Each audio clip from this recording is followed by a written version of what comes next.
Peace and love, family and friends, naysayers, whomever.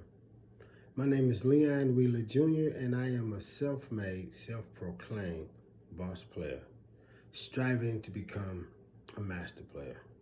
And this is Master Making in Motion. Today, I would like to give you a brief understanding as to why I use the terminology player to describe myself. And I'm doing this because I know a lot of individuals who may be hearing this may be asking themselves, why in the hell would he want to identify himself as a player, seeing that that's such a negative, has such a negative connotation behind it. So, I want to tell you why and how I came to this place. At around 2002, 2003, I was incarcerated at Ryan Road Correctional Facility.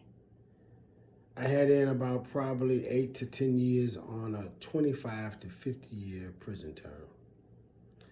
And I was paying attention to a lot of the younger brothers that was coming in and out of the system and the way they was carrying themselves. And it was kind of disturbing.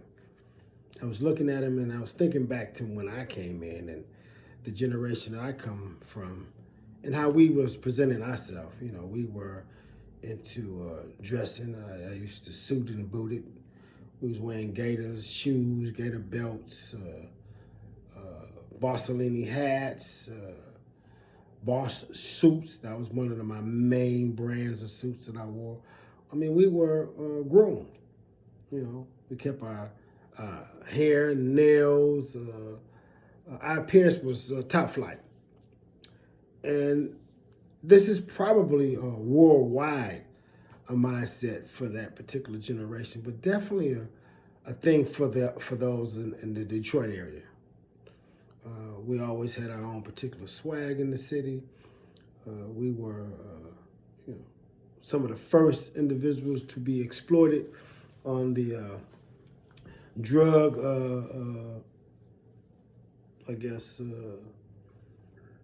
lifestyle, selling drugs, for the younger individuals. So we were pretty dapper. We was stylish individuals.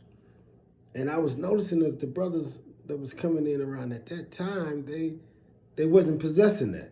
They was coming in with what I think they started calling at the time was, they're calling it now still, the trap mindset, sit in the trap house. And, so there was the white t-shirts and, just being, the regular dudes, you know what I'm saying? Their appearance wasn't primary concern. They was just, had the hustle look, I guess, somewhat, to me, the dusty look, the dirtball look.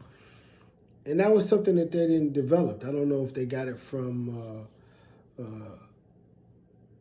watching videos of their favorite rappers or whatever, however they came about this mindset. Because Detroit has always been a trend-setting city. We've always, we say it's the gator shoe community. I mean, that's, we put that on the map, dressing and shit. We were part of that. And I noticed that a lot of my brothers in Chicago was the same way. And I'm sure it's all over the globe. But, I'm from the city, and so this is what I know. And the brothers that was coming into the Michigan correctional facilities at the time, I mean, it was just totally different. And it bothered me. And I was like, damn, well, you got to try to help some of these brothers because this don't look healthy. You know what I'm saying? It seemed like they were really indulged in a lot of drugs, possibly pills, or maybe heroin, or I don't know if there was cocaine. I mean, they seemed really depressed in a sense. I mean, they didn't have that same finesse. They didn't have that same motivation that we demonstrated back in the 80s and in the early 90s, because that's when I ended up leaving the set. So anyway, I'm seeing this and I'm like, damn, you part and parcel of the problem. You created, you are part of the problem. You were part of the problem. So you didn't educate these brothers. You wasn't teaching them anything, because I really didn't know a whole lot myself. I'm self-made. That's what I say. That's why I say I'm self-made, because no one gave me the game. I watched from afar and picked at what I did, and and I made it be what it was for me and the people who was around me, because I was the leader for the most part. I was the trailblazer, so I laid the foundation. And one of the things I didn't do is I didn't teach the game in a way that it was able to perpetuate itself and share across the globe, or at least to other individuals coming up behind us. So my sons, unfortunately, and they didn't get the game appropriately because I was gone, which could have been a good thing, could have been a bad thing, but definitely was the thing.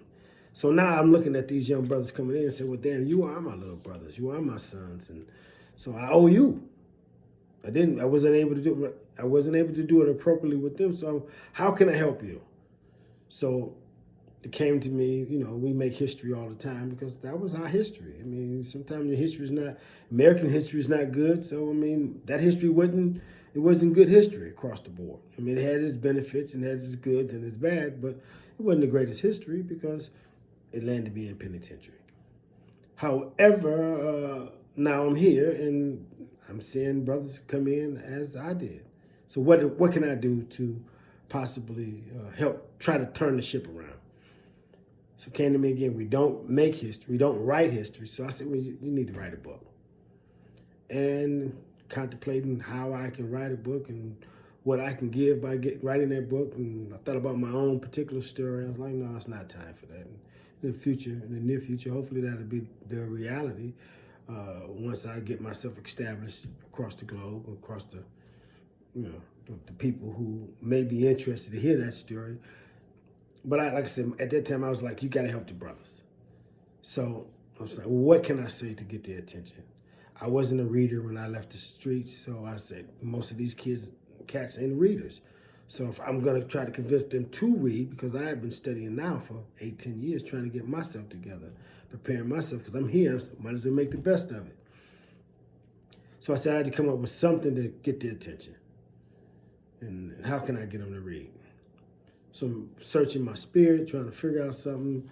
And the birth of my first book came about, Code and Ethics for Up-and-Coming Players.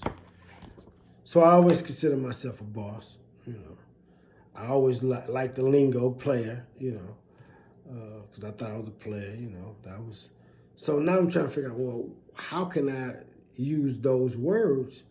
And because those words would definitely get some attention to somebody, but I didn't want it to be in the same contents or context, whatever, for them. So I figured out that I can use those words, but I put a play on the words and a play on the language to get their attention. And in doing so, the whole foundation of the book almost manifests itself from that, which turned out to be a labor of love. I learned so much. I even became my own student, and I'm still a student. And I take claim of being a student, a lifelong student, because I love the game. So, in doing so, I created 4 categories. The conscious player, first the unconscious player, the unconscious player, the conscious player, the boss player, and the master player. And again, I'm striving to become a master. And when I say master, I'm saying master of myself. And again, that's the name of the particular channel is Master Making in Motion. So it's all tied into my way of assisting. First and foremost, it was my brothers, and I had to touch upon some things because the sisters is definitely primary. The primary cause of everything we do is for a female, for the most part. So I had to make sure we gave a tribute to her and put her in there. So this is how the birth of the concept of the word boss player came about. So in searching and trying to find the right lingo and the concepts, I looked in the Oxford Dictionary for the word player, and I was amazed that it fit everything that I was actually saying. And you should look it up for yourself. Look up what the dictionary say about the word player. But in a nutshell, it fit what I was expressing. And now I'm like, well, okay, well, you fit. You play is one of the main foundations that you can use to express a particular contents in the book. And then you say like up and coming. So when I started thinking up and coming, I was like, well, up and coming, it should be like the baby. So I had to put something there actually to help from the beginning to the end. And it's a brief book, but with a lot of game in it for those who are open for some game. You know, and it's a challenging book. And if you live by this book, if you just do everything in this book yourself, you're gonna be a bad mother's jammer. You're gonna be a hell of a guy, no doubt. If you could just follow this little small pamphlet, book, it's not a pamphlet, it's a small book. If you follow it, you're gonna get plenty game. So started off and said, well, you got to help the babies, and then you need to find out, help the people who are conscious, and once they get to a certain point, you become more conscious, and then you become a boss. And then I tried to figure out, well, where am I in this? I started off thinking off the rip that I was a master, and I'm still not a master. So I found out through writing it that I wasn't a master. Then I said a boss, and I was like, shit, to be honest, you got a lot of game and everything, but you ain't even a boss, to be honest. So I found myself looking at myself as a conscious player. So one of the aspects of the book, too, is when you read it, you want to find out what level you are actually living on. And like I said, it has a lot of great lingo in it, and I'm not necessarily promoting the book. And this is my second book, King, which is a master in the making. So everything that I'm talking about, everything that I'm doing is hoping to help us all make the proper transformations to become better individuals, better human beings. And it's a process, If you're not groomed properly, if you don't have the parents or the right tutelage, you got to go through the process. You still got to go through the process. Everything is a learning process. So I'm sharing a process, not the process, a process. And this process, I believe, is more fitting for the average black person, or the average individual that comes up in the urban community. People who's been struggling to overcome and sidestep a lot of the pitfalls that's been purposely set up against us, for us to fail. Not just black people, even though that was my primary goal, but not even necessarily that, because I'm a lover of life and I realize that we're all connected, we're all one. But so that's, anyway, in a nutshell, this is how I come up with the concept of boss player. And again, in my research, I started saying, well, he's really a conscious player. And through the writing of the book, I seen myself elevating and growing. And then I know for a fact that I can honestly claim, in my opinion, of being a boss. Because I've earned that through, even though I've always claimed it, but through the book, there was a process. So I became a boss player. And I've been there for quite a while and still haven't made it to what I really aspired to be, which is a master. So this is what this channel was about. It's about striving to become a master in the making, a master among men, a master of myself and my mind. That's what it's about, mastering self, first and foremost, at least for me.